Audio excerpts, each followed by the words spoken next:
오늘 나눌 말씀의 제목은 헛된 것을 따르지 말라입니다. 오늘 말씀은 사무엘의 고별 연설입니다. 이 고별 연설은 신명기, 여우수아, 사사기, 사무엘 상하, 열왕기 상하로 이뤄지는 역사서의 핵심 주제가 담겨져 있는 중요한 말씀들입니다. 고별 연설의 핵심 주제는 신명기 28장, 여호수아 24장, 사사기 2장을 통해서 확인할 수 있는데, 그것은 사무엘상 2장 30절 말씀에 나를 존중히 여겨라, 나를 존중히 여기고 나를 멸시하지 마라 라는 그 요약된 말씀을 우리들에게 말씀해 주고 있습니다. 말씀 사무엘상 2장 30절의 말씀을 우리가 함께 읽겠습니다. 그러므로 이스라엘 하나님 나 여호와가 말하노라. 내가 전에 내 집과 내 조상의 집이 내 앞에 영원히 행하리라 하였으나 이제 나 여호와가 말하노니 결단코 그렇게 하지 아니하리라. 나를 존중히 여기는 자를 내가 존중히 여기고 나를 멸시하는 자를 내가 경멸하리라. 말씀은 왕과 이스라엘 운명은 곧 그들이 얼마나 신실하게 하나님을 섬기고 하나님과의 언약을 지키며 우상을 떠나는가에 달려 있다고 선포하고 있습니다. 이스라엘 백성들과 왕이 가나안 땅의 우상을 버리고 하나님만을 온전히 섬겼을 때에 하나님께서는 이스라엘 백성들을 보호해 주시고 번성하게 하시고 제사장 나라의 역할을 이루게 할 것이라고 약속하셨습니다. 사무엘은 오늘 말씀 16절과 18절을 통해서 이스라엘 백성들이 왕을 구한 것이 하나님의 뜻이 아니었음을 보여줍니다. 이스라엘 진영의 밀 베는 때는 여름이므로 비가 내리지 않습니다. 사무엘은 기후에 맞지 않게 하늘에서 비와 천둥을 내리는 것을 보여줌으로써 하나님께서 왕을 원하지 않았음을 분명하게 보여주었습니다. 이스라엘 백성들이 왕을 맞이하게 되면 이스라엘 백성들은 하나님보다 왕의 힘을 더 의지하게 될 것이기 때문에 그랬습니다. 또한 왕은 자신의 군사력과 정치력, 부강함을 더 신뢰하게 될 것이고 이웃 국가와 교류하기 위해 우상들을 이용할 것이고 이스라엘 백성들은 왕을 통해서 결국 하나님을 떠나게 될 것이라고 말씀합니다. 하나님께서는 이러한 점을 우려하셨던 것입니다. 그러나 이러한 우려에도 불구하고 이스라엘 백성들은 결국 왕을 세웠습니다. 사무엘은 마지막 고별 연설에서 앞으로 왕이 다스려야 할 이스라엘 백성들이 이 이스라엘 나라가 꼭 지켜야 할 것들을 선포하고 있습니다. 그것은 당신들이 왕을 세우려고 한 것은 결코 잘못된 것은 아니지만 이제부터라도 하나님을 따르는 길에서 벗어나지 말고 마음을 다하여 하나님을 섬기라. 여러분들에게 도움을 주지 못하고 여러분들을 구원하지 못하는 그 헛된 우상을 따르지 말라.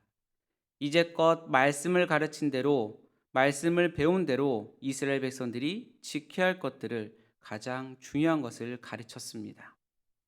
또한 사무엘은 계속해서 위로와 격려를 합니다. 하나님께서는 여러분들을 자기 백성으로 삼으신 것을 기뻐하시고 그러므로 자기의 이름의 명예를 위해서 자기 백성인 여러분들을 버리지 않을 것이다. 나 역시 여러분들을 위해 기도하기를 멈추지 않고 내가 기도하는 일에 멈추는 것은 하나님께 죄를 짓는 일이다. 나 역시 계속해서 여러분에게 가장 선하고 바른 것을 가르치겠다라고 말합니다. 그리고 사무엘은 마지막으로 고별 연설의 핵심 주제를 선포합니다. 여러분들은 하나님을 두려워하시고 마음을 다 바쳐 진실하게 하나님을 섬겨야 한다. 하나님께서 여러분들을 생각하시고 구원하신 그 놀라운 일들을 늘 기억해야 한다. 만일 너희들이 여전히 악을 행한다면 이스라엘과 그 왕은 망하고 말 것이다. 사실 이스라엘 백성들은 이 이스라엘 나라는 수백 년 뒤에 결국 우상 숭배의 길을 떠나지 못하고 멸망하고 말았습니다. 사무엘의 교훈을 지키지 못했던 것입니다. 사무엘의 교훈, 구약 역사서의 교훈은 오늘 우리에게도 깊이 다가옵니다. 우리 역시 우리가 사랑하는 우상을 떠나지 못하는 삶을 살고 있기 때문에 그렇습니다. 그러나 우리에겐 사무엘보다 모든 선지자나 예언자나 사사들보다 뛰어나신 분, 그리고 온전한 왕이신 우리 곁엔 언제나 예수님이 계십니다. 사무엘의 고별 연속 속의 말씀들은 우리에게 닥쳐올 문제를 경고하고 우리의 한계를 깨닫게 할 뿐이지만, 예수님께서는 우리가 새로운 삶을 살 수 있도록 그 길을 제시해 주십니다. 우상 숭배에 빠져 결국 멸망할 수밖에 없는 우리를 대신하여 십자가에서 죽으신 것. 예수님께서는 우상 숭배의 삶을 사는 우리를 용서해 주시고 우리에게 진짜 사랑을 가르쳐 주시고 우리로 하여금 우상보다 하나님을 더욱 사랑하도록 인도하십니다.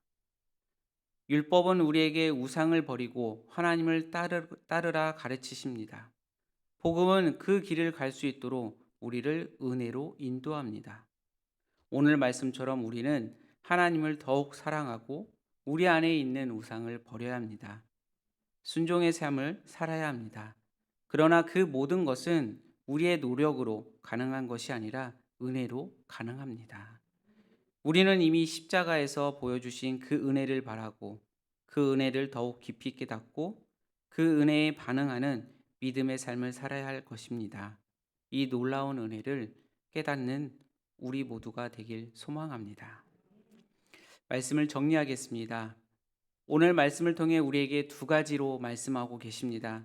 죄를 깨닫게 하시고 다시 그 죄의 길에 서지 않도록 경고를 하십니다.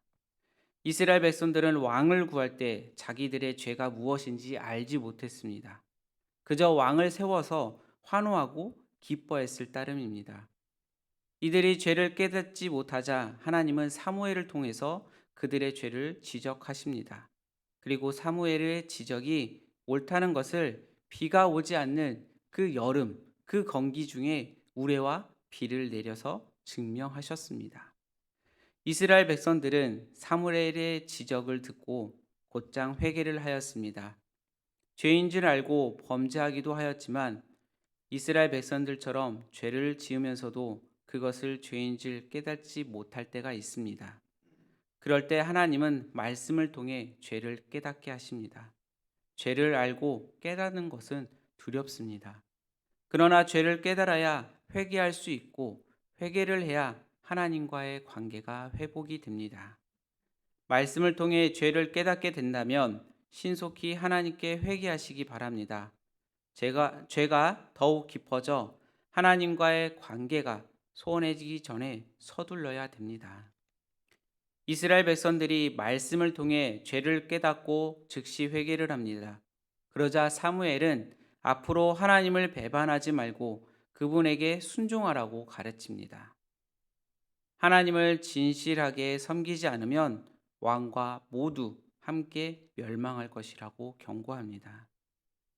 지금 이스라엘 백성이 슬퍼하고 하나님께 돌이키려 하지만 이후 다시 하나님을 거역하고 말씀에 불순종하면 하나님의 징계가 임한다는 뜻입니다.